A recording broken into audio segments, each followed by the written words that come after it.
Welcome to Business Line's State of the Economy podcast, where you'll find insight, analysis, and the story behind the numbers. Hello and welcome to Business Line's State of Economy podcast for the year end. Today, our focus area will be on the power and renewable energy sector. And for this, we have with us Mr. Anujesh Dwivedi, who is a partner at Deloitte India. He leads the power, utilities, and renewables sector focus for the South Asia region at Deloitte. Anujesh has more than 2 decades of consulting and industry experience and has worked extensively with funding agencies, utilities, governments, and regulators. Anujesh's experience spans projects across India, USA, Turkey, Armenia, Nepal, Philippines, and Myanmar. He is focused on advising clients on power sector reforms covering energy transition, institutional strengthening, capacity building, process improvements, efficiency improvements, and so on. Welcome back, Anujesh, to the State of the Economy podcast series. Glad to have you again with us. Thank you. Thank you so much, Rishi. It's my pleasure being with you again today. So, as we explained, we are talking about the year that was and the year that will be. So, the first question, I wanted to put to you: what are the key highlights, in terms of, if we can say, hits and misses for the current calendar year, 2024? 2024 has been a remarkable year of success for the power sector in India. On the 30th of May, India has successfully met a peak demand of 250 gigawatt, highest ever recorded in the country, very, very successfully, despite substantial growth in the peak demand itself over the last few years. This year, in 2024 calendar year in particular, the country is set to achieve incremental generation capacity addition of about 30 gigawatts, which will be a record. And it gives great confidence that the country will now be able to ramp up on this further and be able to achieve the 500 gigawatt non-fossil fuel-based capacity that is being targeted until 2030. The other major achievements include a lot of discipline that has come on the utility management side after introduction of the RDSS scheme by the Ministry of Power, which is also supplemented by the additional borrowing scheme, prudential lending norms, LPS rules, and corporate governance guidelines and other measures introduced by the Ministry of Power. And the results are visible. We have seen the ACS ARR gap come down to 21 paisa in FY24, which is a substantial reduction vis-a-vis that which existed in FY21 when the scheme was launched. Also, the AT&C losses have come down during this period. Most SERCs are issuing tariff orders on time. Annual accounts are being finalized and released by utilities on time. Genco dues are down to near record low levels that we have seen in the recent past years. Now, coming to the other side, again on the distributed renewable energy area, the PM Surya Muft Bijli Yojana has seen a remarkable success. In the 9 months of its launch, almost 6.3 lakh installations have been installed, and a large number of consumers have evinced interest. Right. Also, there are important policy measures that have been introduced, such as that including the incentive scheme for green ammonia production, the VGF scheme for offshore wind. In the budget, we had seen an announcement for ultra supercritical units as well as Bharat small reactors. And very recently, we have a new revenue sharing model for EV charging, which has been notified by the Government of India. The major challenges, that I foresee from the sector perspective include mainly the challenge around financial viability of discoms. And as at the end of FY24, the outstanding debt of discoms on an aggregate basis rose to about 7.14 lakh crores. Similarly, the accumulated losses have increased substantially. Those are the challenges. The other challenge, not of a similar magnitude, but exists for the sector is that we have, more than 22 gigawatts of installed gas-based generating capacity, which is underutilized because of unavailability of Lower price gas. low-cost, gas in the country. And obviously, meeting the peak demand is a major challenge, that the country faces. as we add more and more, green energy or renewable energy to the grid. So in the wake of that, the government had announced, 80 gigawatts of new thermal capacity to be added.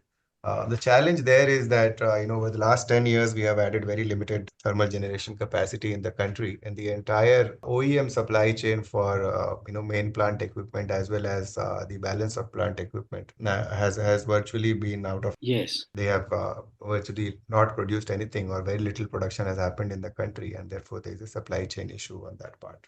BHEL is flooded with orders and don't know what to do. Yeah, that situation is really playing out. And we have only two large OEMs on the main plant, So those are the challenges which have come to the fore in this year. One supplementary question on this, Anujesh. How do you see progress in nuclear power front? And why I'm asking is, I was recently in the US and I was meeting the energy and sustainability heads of Amazon Web Services and Google. And these gentlemen were very focusing on nuclear power generation and specifically small modular reactors. In fact, Amazon has announced a couple of projects already. So one thing what they said positive about India was the thing that you mentioned, that the 250 gigawatts of peak power demand during the day which the country witnessed in May. And they were really surprised about the grid stability and strength of the Indian grid. But the second thing that they wanted kind of, pointing out was that while transmission has really ramped up, they think a lot needs to be done for the infrastructure. So your thoughts on how you look at that? I am in agreement. I think addressing, potential transmission bottlenecks will be key. And until 2030, we will need a much more robust grid. Creating the grid in the past was a simpler exercise, as we were largely dealing with, a very uniform flow of power from one direction to the other. With a lot more renewable intermittent energy in the grid, power flows will be very different, and it will require a lot of transmission investment, across interstate as well as intrastate systems. And obviously, the ministry and the CA have already prepared a plan to augment the transmission networks in that regard.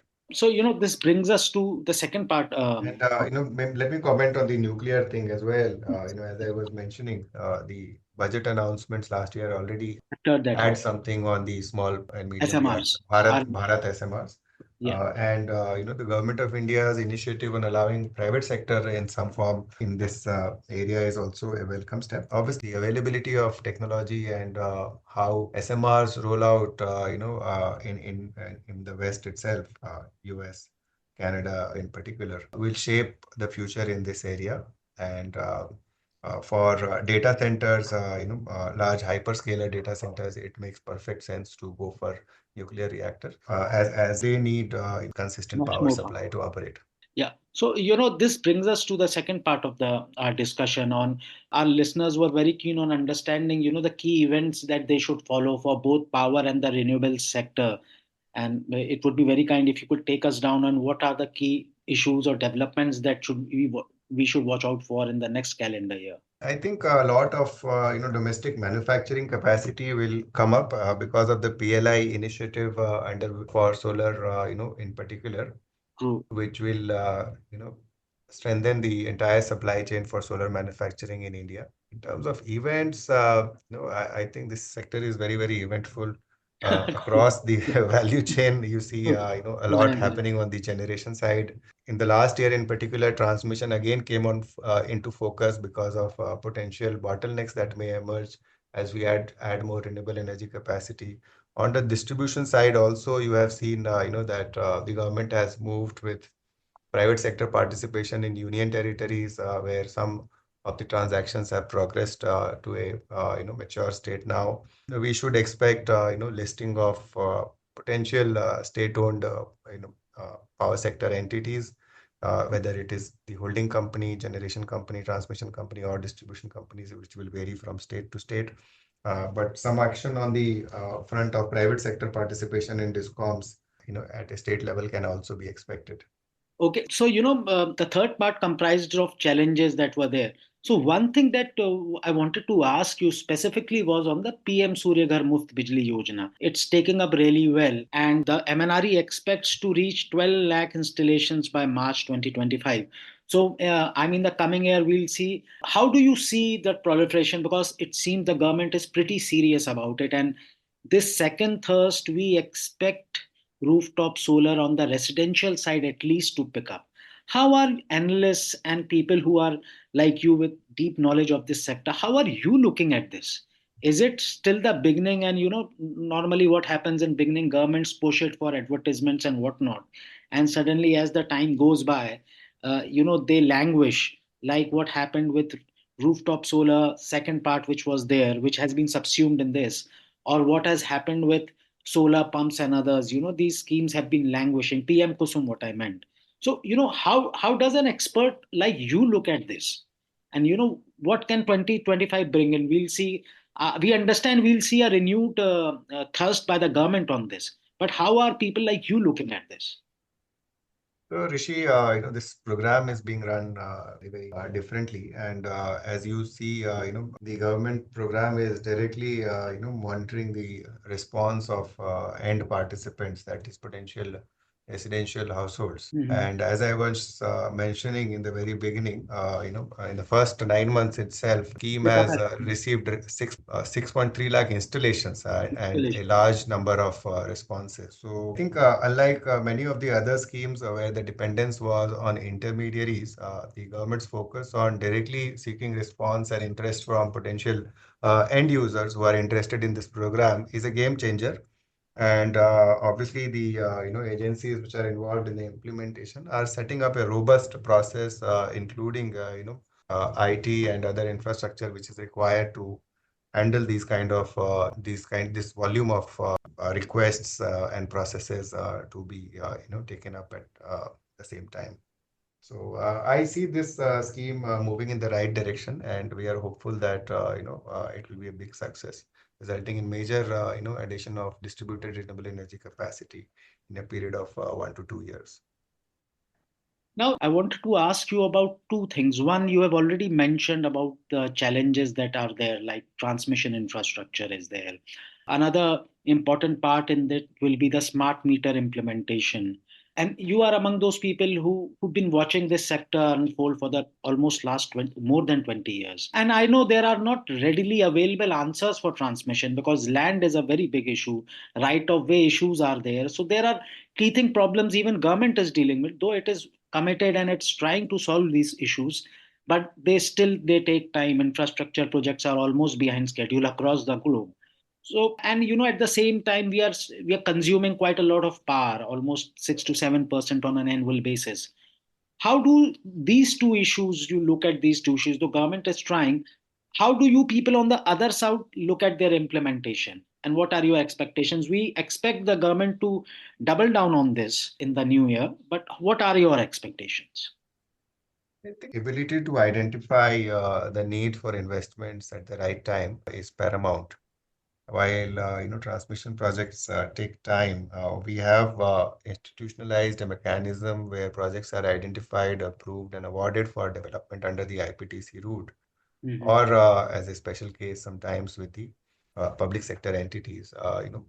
And this process has been working fine. And given that the identification and award of projects has been accelerated, I don't see a major challenge in terms of addition of transmission corridors or transmission capacities required for us to move towards the direction of being able to handle the 500 gigawatt of non-fossil fossil fuel capacity by 2030. I think the major issues, that can impact the sector continues to be, around the viability of discoms, and the viability of entire sector actually, impinges or depends on that. And therefore, sustaining and maintaining or eliminating the ES-ARR gap is going to be extremely important. Even after the sunset of RDSS scheme, we should be able to continue with the discipline in the management of discoms that is being achieved by the scheme as of now. And that can happen through major institutional reforms, such as listing of state-owned utilities or private sector participation, as well as strengthening of the state regulatory setups. Right. Thank you, Anujesh, for sparing time and having such a candid talk with us on the air. And from the Business Line family, we wish you the best of the new year and season's greeting. And we look forward to more exciting chats with you, maybe on the transmission infrastructure. I mean, that's a one subject I'm trying to read more about it. And that is one subject I think I would want to concentrate. So in the new year, we look forward to more such talks with you, and have a happy new year. Thank you, Rishi. It has been a pleasure being with you today. Wishing you a very happy new year, and hopefully we will interact again in the new year. Sure. Thank you so much. Have a good day. Thank you. Bye.